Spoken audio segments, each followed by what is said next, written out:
සාධනාවක් පවත්වන්න පින්වතුනි. සදහවත් කාර්මික පින්වතුනි, අපි අද කතා කරන්නේ කුසලයේ උපදවා ගන්න පැතිකඩ. ඒ කුසලයේ උපදවාගෙන අපි මේ සංසාර දුකින් මිදෙන්නයි අපි එකම බලාපොරොත්තු.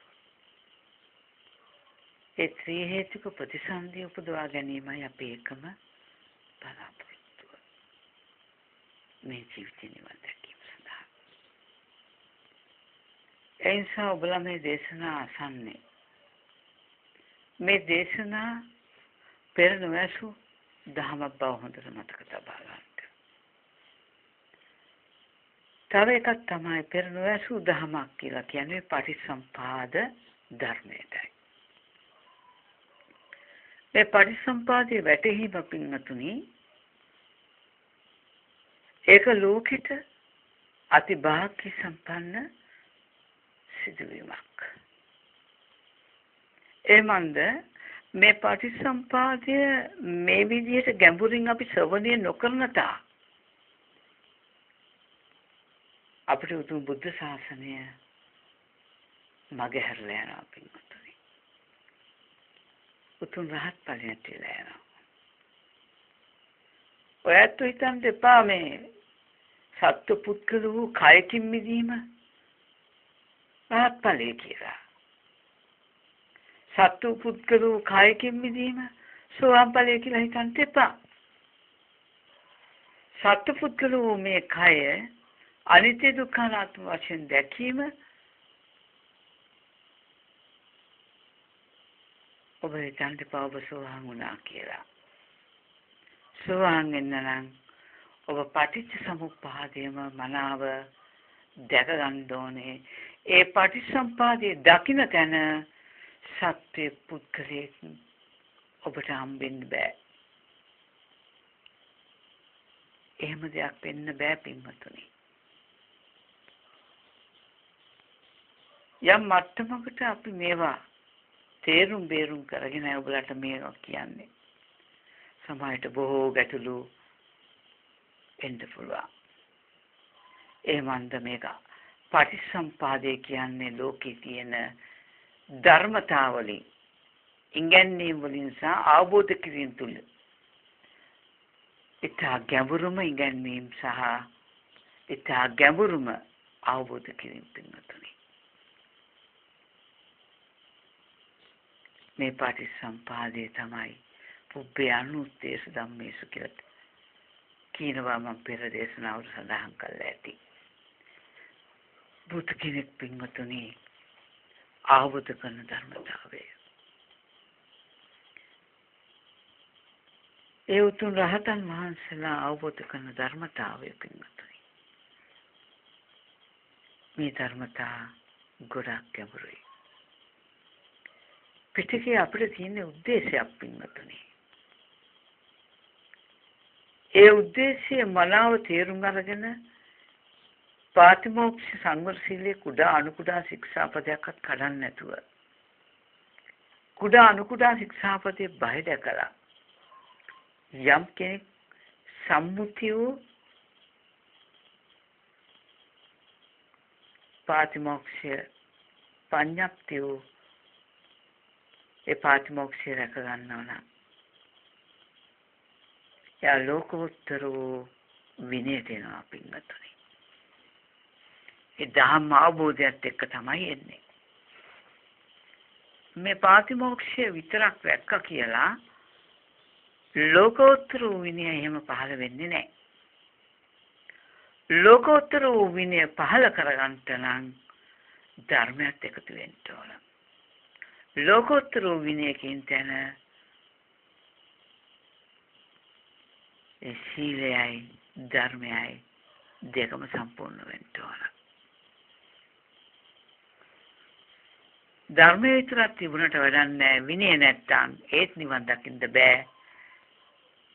විනය තුනට වැඩක් නැහැ ධර්මයේ නැත්තම් ඒත් නිවන් දකින්න බෑ කියන්නේ ඒකයි පින්වතුනි. ලෝකෝත්තර දර්ශනය තුල ලෝකෝත්තර විනය තුල ඒ උතුම් ධර්මයයි විනයයි දෙකම තියෙනවා එකට එක්කලා. ඒක නිසා ඒ ධර්මයේ තමයි පටිච්චසමුපාදය.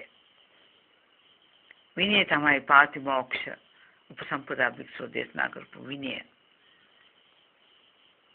මේ දෙක එකතු වුණොත් කියනවා සම්මාදිට්ඨිය පහළනවා කියලා.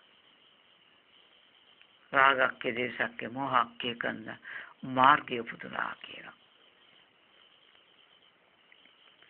ඒක නිසා අද දවසේ අපි මේ කරන ධම් දේශනා වපින්වතුනි සංඛාර ගැනයි. ඒ පටිසම්පාදයේ අවිද්‍යාවයි සංඛාර ගැන පොඩි පැහැදිලි කිරීමක් කරන්නේ. මේ ඔබට සංසාර දුකින් මිදීම පිණිස චතුරාර්ය සත්‍ය ධර්මයේ අවබෝධ කිරීම පිණිස තමයි පින්වතුනි මේ ටික අපි දේශනා කරන්නට දෙන්නේ.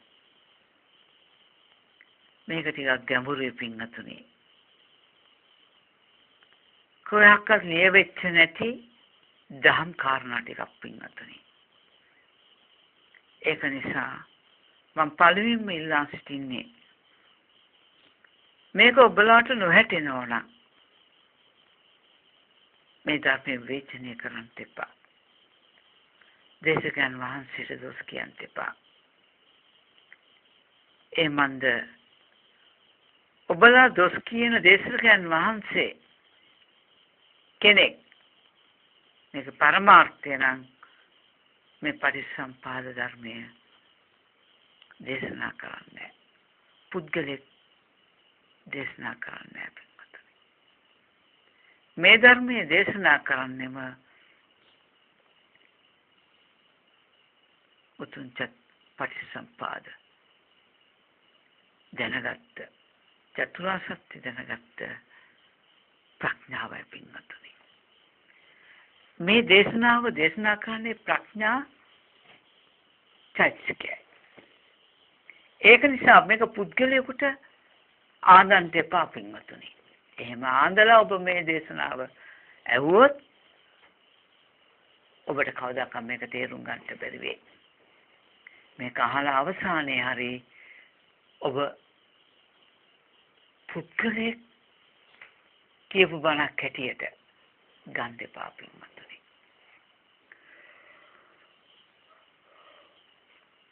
එහෙම ගත්තොත් ඔබ මේ බුද්ධ ශාසනය වරද්දා ගත්තා වෙනවා.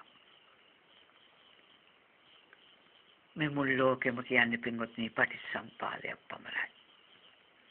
පටිච්චසමුපාද ක්‍රියාවලියක් පමණයි. මේක තේරුම් ගත්තොත් පින්වත්නි අන්‍යය ආසෝ දුරු කරන්න ඕනේ. එයාගේ ආසෝ දුරු වෙනවා පින්වත්නි.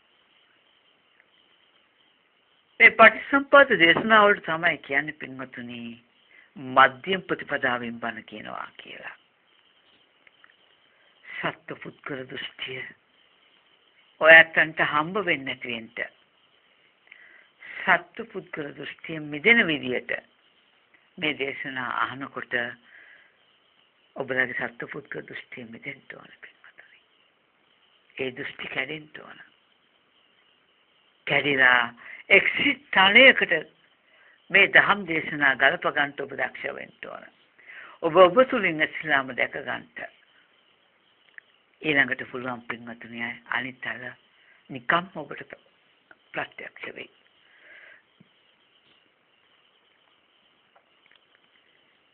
ඒක නිසා පින්වතුනි මේ සංඛාර කියන වචනේ පින්වතුනි හරි ගැඹුරු අර්ථයක් තියෙනවා.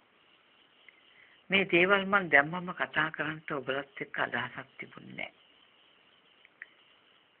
නැහැ. යම් ප්‍රශ්න ගැටළු ලෝකෙ තුල රහතන් වහන්සේ කියන්නේ පුද්ගලයෙක් කියලා අරගෙන කතා කරන නිසා සංඛාර පුද්ගලයෙකුට තියෙන දෙයක් හැටියට කතා කරන නිසායි මට මේවා මෙන්න මේ සංකාර ගැන වචන ටිකක් කතා කරන්නට සිතුනේ. ඒක නිසා මට කතා කරන්නට හිතුණා කියලා කිව්වට මේ දේශනාව කරන ඒ ඔයත්තන්ට සම්මුතියෙන් පේන ඒ භික්ෂුව නෙමෙයි මේ දේශනාව කරන්නේ. ඒ භික්ෂුවගේ ඇටමස් ලේනහර වලට කතා කරන්නට බෑ පින්වතුනි. ඒ භික්ෂුව ඔබලට පේන ඒ සත්‍ය පුද්ගලයාට මේ දේශනාව කරන්නට බෑ පින්වතුනි. ඒ මන්ද ඒ හේතු නිසා හටගන්නා සත්‍ය ඒ ඇටමස් ලේනහර වලට අයිති නෑ පින්වතුනි. පෙනහළු බොකු බඩවැල් වලට අයිති නෑ. අයිති නැති නිසා පින්වතුනි ඔබලාට භික්ෂුවක් කියලා දකින්නේ රූපකයට මේ ධර්ම දේශනා කරන්නට බෑ. මේ ධර්ම දේශනාව වෙන්නේ ප්‍රඥාවෙන්මයි පින්වතුනි. පටිසම්පාදය ගැන ගැඹුරු වැටහීම ඇති වෙන්නේ ප්‍රඥාවට මිසක පුද්ගලයෙකුට නම් ඒක හම්බ වෙන්නේ නැහැ පින්වතුනි. ඒක වෙන්නේ නැහැ. දන්ත දූරේ කොච්චර තිබුණත් පුද්ගලත්වයේ තියෙනවා නම් පටිසම්පාදයේ ගැඹුරට වැටෙන්නේ නැහැ පින්වතුනි. ඒ නිසා මම මේ කරන දේශනාව ඔබ කලින් අසා නැති පොත්වල නැති විග්‍රහයක් පින්වතුනි. ඒ නිසා කැමති නම් පිළිගන්න නැත්තම් බහැර කරන්න විවේචනය කරලා ධර්ම අකුසල් සිදු කරගන්න එපා පින්වතුනි. ඒකයි මම පළමුවෙන් ඉල්ලා සිටින්නේ.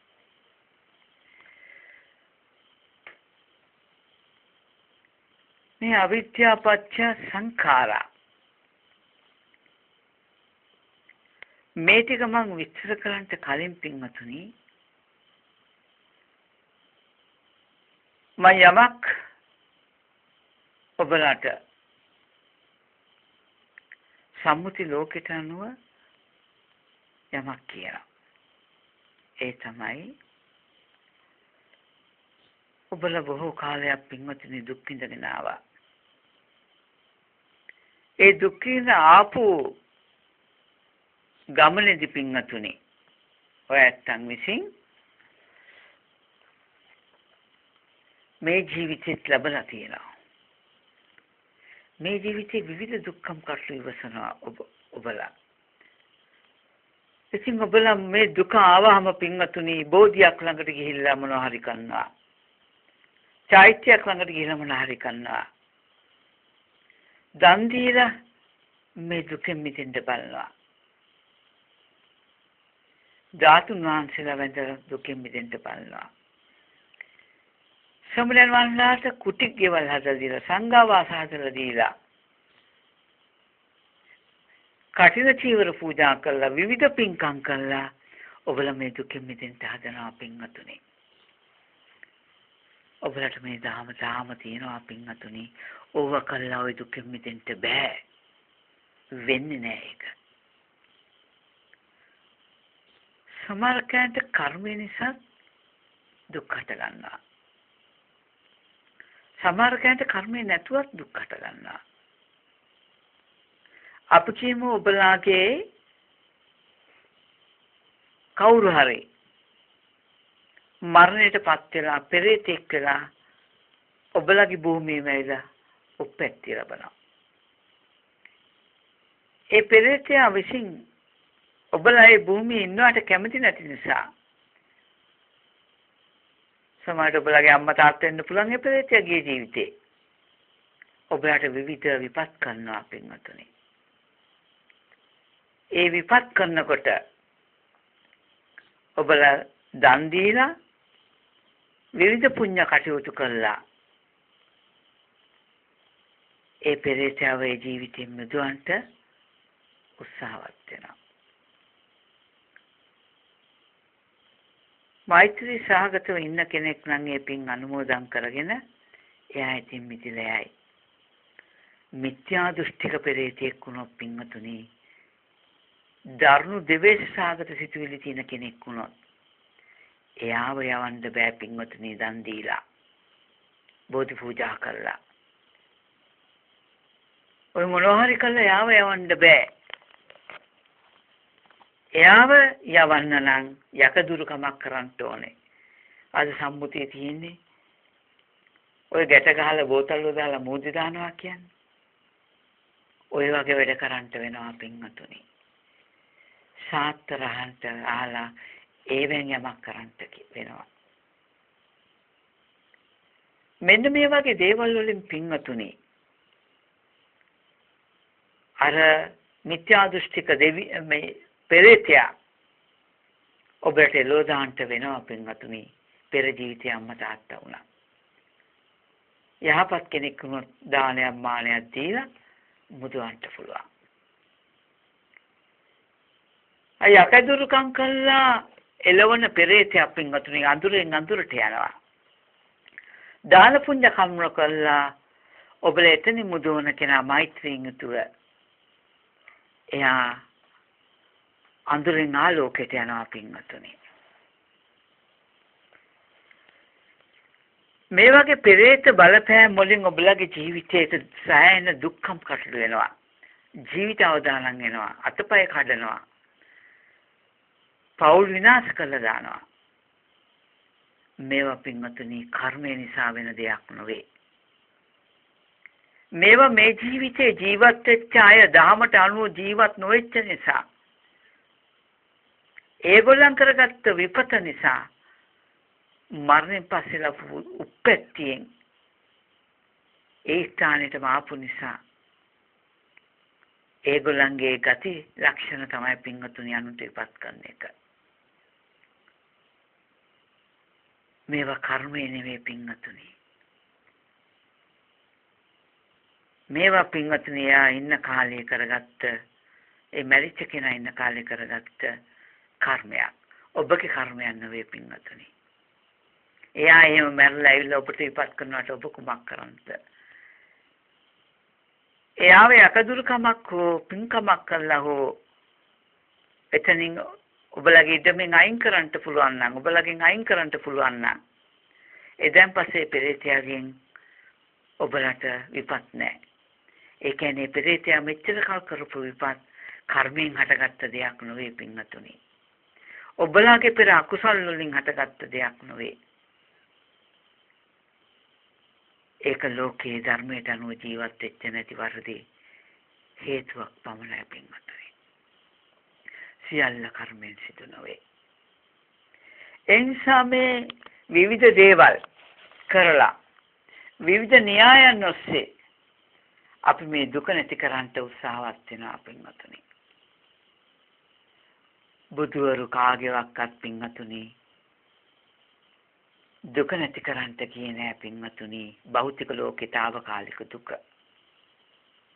ඒ බුදුරයන් වහන්සේ දේශනා කළා දුක නැති කරන්න නම් එකම කර්මය කියන්නේ උතුම් චතුරාර්ය සත්‍ය ධර්මය අවබෝධ කරගන්න.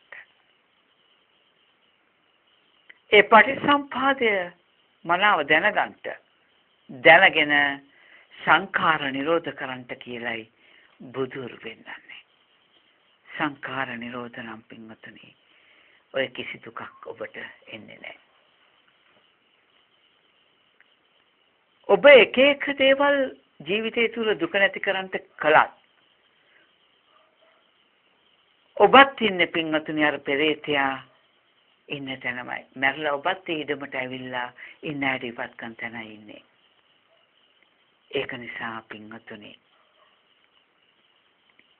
මොනවා හරි කළා දුක නැති කරන්න බෑ. බෝධි පූජාවක් කළා දුක නැති කරන්න බෑ පින්වතුනි. හැබැයි පෙරේත දෝෂයක් ඒවා තියෙනවා නම් බෝධි පූජාවකින් නැති වෙලා යනවා. කර්මෙන් හටගත්ත දේ නම් දුරු කරන්න බෑ පින්වතුනි. එනිසා බුදුහාඳුරෝ යන්නේ පින්වතුනි කාගවත් භෞතික මට්ටමින් දුක නැති කරන්න. උන්වහන්සේ ආපෞ දුක එන්නේ නැති විදියටම උතුම් චතුරාර්ය සත්‍ය දේශනා කරලා එහව දුකෙන් මුදවනවා. සත්‍ය පුද්ගල දෘෂ්ටියෙන් මුදවනවා පින්වතුනි. මේකයි පින්වතුනි ඔබලාගේ නොනිමෙන දුකෙන් මිදීම. නැවතේ දුකෙන් නැති ක්‍රමවේදය නම් සත්පුද්ගල දෘෂ්ටියෙන් මිදීමයි. ඒ සත්පුද්ගල දෘෂ්ටියෙන් මිදීමට කියනවා සංඛාර නිරෝධ කලාව කියලා. තණ්හාව නිරෝධ කලාව කියලා. සංඛාර නිසා පින්වත්නි තණ්හාව උපදින්නේ. ඒක නිසා පින්වතුනි ගොඩාක් බුද්ධිමත් වෙලා ඔබලා මේ සදාකාලික දුක නැති කරන්න නැවත නොවන ආකාරයෙන් දුක නැති කරන්නට උතුම් චතුරාර්ය සත්‍ය ධර්මය සොයන්ට. පටිච්චසමුප්පාද කියන්නේ මොකක්ද කියලා ඔබ තුලින් දැක ගන්නට ඔබ උත්සාහ කරන්න. ඒක නිසා පින්වතුනි ඔබලා මේ පටිච්චසමුප්පාද නිරෝධ කරන්නට නම් සංඛාර නිරෝධ කරන්නට නම් ඔබට සංඛාර කියන්නේ මොකක්ද කියන එක අවබෝධයක් තියෙන්න ඕනේ. ඔබට මාර්ගයක් අවශ්‍යයි. ඒ නිසා මම ඉස්සෙල්ලාම පින්වතුනි සංඛාර ගැන පොඩ්ඩක් විස්තර කරන්නේ. සංඛාර කියන්නේ කුමක්ද පින්වතුනි?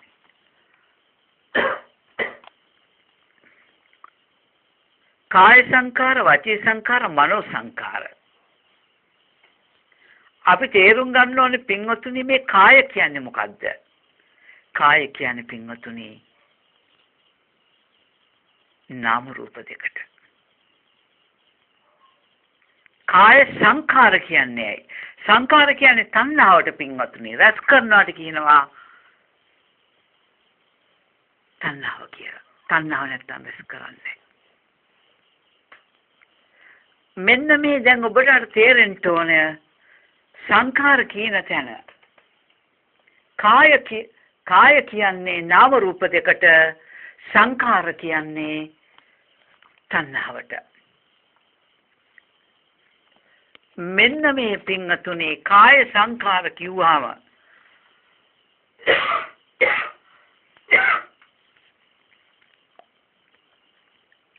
අද භෞතික ලෝකෙට හම්බ වෙන පින්වතුනි කයක් ගැන මනුස්ස කයක් ගැනයි කතා කරන්නේ.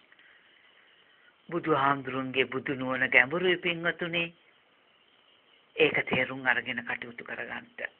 දහම තේරුම් ගන්නට බලන්න. ආනන්දේ පටිච්චසමුප්පාදේ තරම් ගැඹුරු දහමක් තව තථාගතවරුන්ට කිමි පින්වත්. ආනන්දේ මේ බුදු ශාසනේ අඩක් නෙමෙයි. සම්පූර්ණයෙන්ම පවතින්නේ කල්යාණ මිත්‍රයා නිසයි කියලා බුදුහාමුදුරු දේශනා කළේ. ඒ පටිච්චසමුප්පාද නුවණ තියෙන ප්‍රඥාවටයි කල්යාණ මිත්‍රයා කියන්නේ. ඒ ප්‍රඥාව හැමෝටම පිහිටන්නේ නැහැ පින්වත්නි. අනේ ප්‍රඥාවටයි මේ දහම් කාරණා පින්වත්නි වැටෙන්නේ. ඒ ප්‍රඥාවිනුයි උතුම් මාර්ගයත් ඵලේශාත් කරන්නේ. විඥානේ නෙමෙයි පින්වතුනි සෝහන් වෙන්නේ. ප්‍රඥාව පහළ වීමෙනුයි. විඥාණයෙන් කරන්නේ පින්වතුනි භෞතික ලෝකේ සත්පුද්ගල දෘෂ්ටියක් ඇති කරලා මහා දුක් ටිකක් ගෙන දෙන එක. ඒකට උපකාර කරනවා තණ්හාව. ඒක නිසා පින්වතුනි සංඛාර වලට කාය කියනවා නාම රූප දෙකට සංඛාර කියනවා තණ්හාවට. මේ නාම රූප දෙකට තණ්හාව වේදීම නිසා අපි කියනවා මනුස්ස කයක් මට තියෙනවා කියලා. තණ්හාව කියන්නේ පින්වතුනි මම කියන කෙනයි. ඔබ ඔය මම කියන්නේ කවුද කියලා හොයනවා නේද? එයා තමයි ওই තණ්හාව. ඔය මම කියන කෙනා නිර්මාණය කරන්නේ පින්වතුනි තණ්හාව. ඒකට උපකාර කරනවා නාම රූප දෙක පින්වතුනි. ඒ නාම රූප දෙක ප්‍රත්‍ය කරන පහළ වෙන විඥානයේ නිසායි රූපකයක් හම්බ වෙන්නේ පින්වතුනි. මේ ධර්මතා ස්කන්ධ පංචකය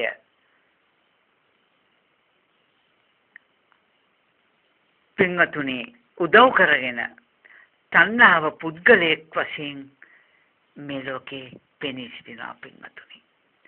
මම කියන කෙනා ওই තණ්හාවයි පින්වතුනි. මම නිරෝධ වුණොත් තණ්හාව නිරෝධයි. තණ්හාවක් නෑ පින්වතුනි එතන. අරගද්දූපම් සූත්‍රයේ කියනවා මහන්නේ මේ ලෝකේ තියෙන නාම රූප දෙකක් පමණයි මහන්නේ කියලා.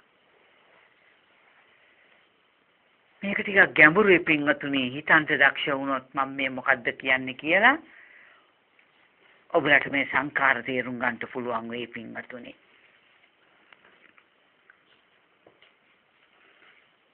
මෙන්න මේ සංඛාර වල දැන් තේරෙන්න ඕන කාය සංඛාර කිව්වේයි කියලා. කාය සංඛාර කාය කියන්නේ නාම රූප සංඛාර කියන්නේ තණ්හාව. මේ අතීත හේතුව කියන්නේ පින්වතුනි නාම රූප යන්ට යෙදුණු තණ්හාව. මේ ධර්මතා ටිකට කියනවා අතීත හේතුව කියලා. මේ තණ්හාව විසින් මේ නාම රූප දෙක අත්පත් කරගෙන නාම රූපච්ඡ විඥානං වෙනවා පින්වතුනි. සංඛාරපච්ඡ විඥානං වෙනවා. විඥාන හයක් නිර්මාණය කරනවා පින්වතුනි. ඒකයි කරන්නේ. මේක ටිකක් ගැඹුරුයි පින්වතුනි හිතන්ට වෙනවා. සත්‍ය පුද්ගලයෙක් ගැන කතා කරනවා නෙවෙයි පින්වතුනි. පටිච්ච සමුප්පාදය ගැනයි කතා කරන්නේ. ඒකේ සංඛාර ගැනයි. පටිච්චසමුප්පාදේ කාරණා ඔක්කොම ගැන මම කතා කරන්නේ නැහැ. ටිකයි කතා කරන්නේ. විඥාන පත්‍ය නාම රූප පත්‍ය විඥානං කියන මේ ධර්මතාවය ගැන කතා කරන්නේ. ඒක හටගන්නේ සංඛාර නිසායි. අතීත හේතුව පින්වතුනි නාම රූප ඵලයේ විඥානය. ඵලයේ වර්තමානයේ විඥානය නිසා වර්තමානයේ විඥානය විසින් නිර්මාණය කරගන්නවා නාම රූප. ඒ නාම රූප ප්‍රත්‍ය කරගෙනයි සලආයතන පහළ වෙන්නේ. සලආයතන කියන්නේ 아무තු දෙයක් නෙවෙයි පින්වතුනි. ඔබ ඔය හැකිය දැනගත්ත දෙය. එතන තියෙන පින්වතුනි නාම රූප දෙක. මේක තේරුම් ගැනීම ඔබට බාරයි. දැන් ඊළඟට තියෙනවා පින්වතුනි සංඛාර කියන තැන වචී සංඛාර. මේ වචනේ තුල තියෙන පින්වතුනි නාම රූප දෙක. මේ නාම රූප දෙක ඇලී පවතින මේ තණ්හාව සංඛාර වචී කියන්නේ නාම රූප දෙක. සංඛාර කියන්නේ තණ්හාව.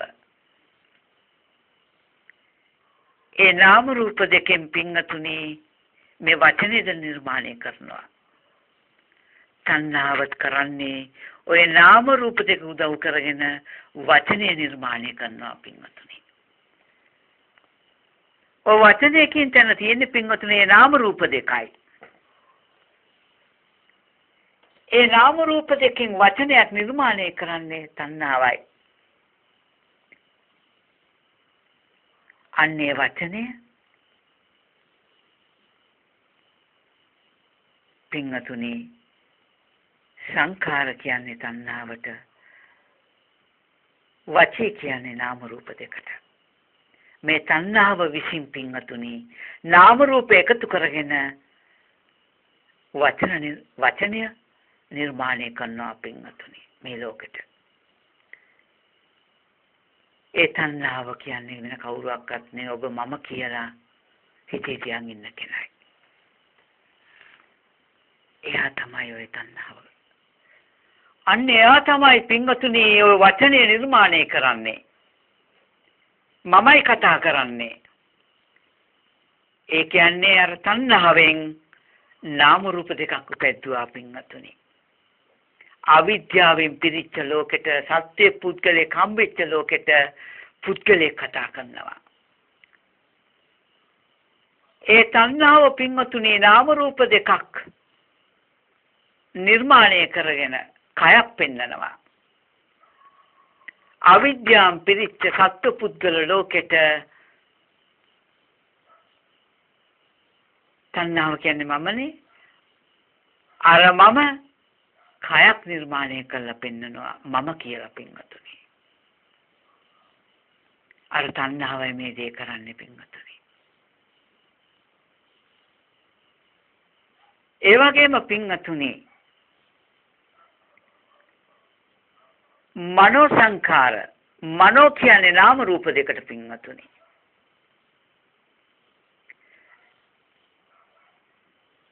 මනෝ කියන්නේ නාම රූප දෙකට සංඛාර කියන්නේ තණ්හාවට. මේ තණ්හාව විසින් පින්වතුනි නාම රූප දෙකක් ඉපැද්දීමට කියනවා මනස කියලා. මනස කියලා ඔබට හම්බ වෙන තැන පින්වතුනි නාම රූප දෙකක් තියෙන්නේ. සංඛාර වුණොත් පින්වතුනි මනස හිතන බවක් තියෙනවා නම් ඒක සංඛාර. ඒ තණ්හාවයි පින්වතුනි. ඒ හිතනවා කියන කාරණාව ඒ තණ්හාව පින්වතුනි වෙන කවුරුවත් නෑ ඔබ ආද මම කියලා හිතේ තියාගෙන ඉන්න කෙනා. බලන්න ඔබ ඔය හිතන කෙනා නොවේද මම කියලා හඳුනගෙන ඉන්නේ. එයා තමයි. ඔය හිතන කෙනා කවුද? තණ්හාව පින්වතුනි. තණ්හාව උපදින කුමක් ප්‍රත්‍ය කරගෙනද? නාම රූප ප්‍රත්‍ය කරගෙන. තණ්හාව ජීවත් වෙන්නේ නාම රූප ප්‍රත්‍ය කරගෙන. ඒ නාම රූප කියන තැන තියෙන්නේ පින්වතුනි ඔබගේ ඔය මනස. ඒ මනසෙන් හිතන බවක් තියෙනවා නම් ඒකට කියනවා සංඛාර කියලා. සංඛාර කියන්නේ තණ්හාවයි. ඒ තණ්හාව තමයි පින්වතුනි මම කියලා පෙනී හිටින්නේ. ඔබ අද මම කියලා හිතේ තියාගෙන ඉන්න කෙනා ඔන්න ඔය තණ්හාවයි. ඒ මම කියන කෙනා හටගන්න හැටි පින්වතුනි මේ සංඛාර වලින් මම පෙන්වන්නේ. ඔබ මම කියලා හිතේ තියන් ඉන්න ඔබේ මනස මමයි හිතන්නේ කියලා හිතන ওই මනස නිර්මාණ කරන්නේ තණ්හාවයි.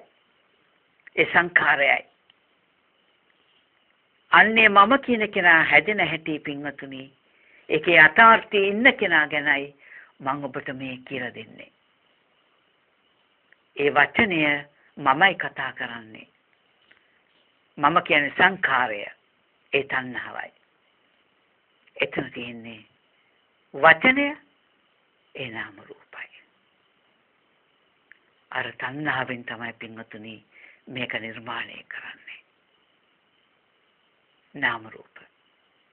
අපිට හම්බෙන්නේ පුද්ගලික වචනයක්. තණ්හා පුද්ගලයෙක්නේ. ඔබ අද මම කියලා හිතේ තියන් ඉන්න කෙනා ඒ තණ්හාවයි. ඒ තණ්හාව විසින් උපද්දවන නාම රූප දෙක සත්‍ය පුද්ගලයෙක් හැටියට ඔබට සත්‍ය පුද්ගල වචනයක් හැටියට ඔබට හම්බ වෙනවා. මමයි කතා කරන්නේ කියන දෙයට වැටෙනවා. මමයි හිතන්නේ මමයි කතා කරන්නේ. මේක මගේ කය. සංඛාර කියන්නේ ඒ තණ්හාවටයි. තණ්හාව කියන්නේ ඔබ අද මම කියලා හිතේ තියන් ඉන්න කෙනයි. අන්න යා උපද්දවන මේ නාම රූප දෙක ඒ තණ්හා උපද්දවන නාම රූප දෙක පින්වතුනි තණ්හාව කියන්නේ මමනේ මගේ කය කියලා අද ඔබලා හිතේ තියාගෙන ඉන්නවනම් ඒ තණ්හාවයි පින්වතුනි නාම රූප දෙක කයක් වශයෙන් ඔබට ලබා දීලා තියෙන්නේ. සත්‍ය පුද්ගල දෘෂ්ටිය කියන්නේ ඕකයි පින්වතුනි. මේ ගැටේ ලියා ගන්න ඔබ දක්ෂ වුණොත් සංඛාර කියන්නේ මොනවද?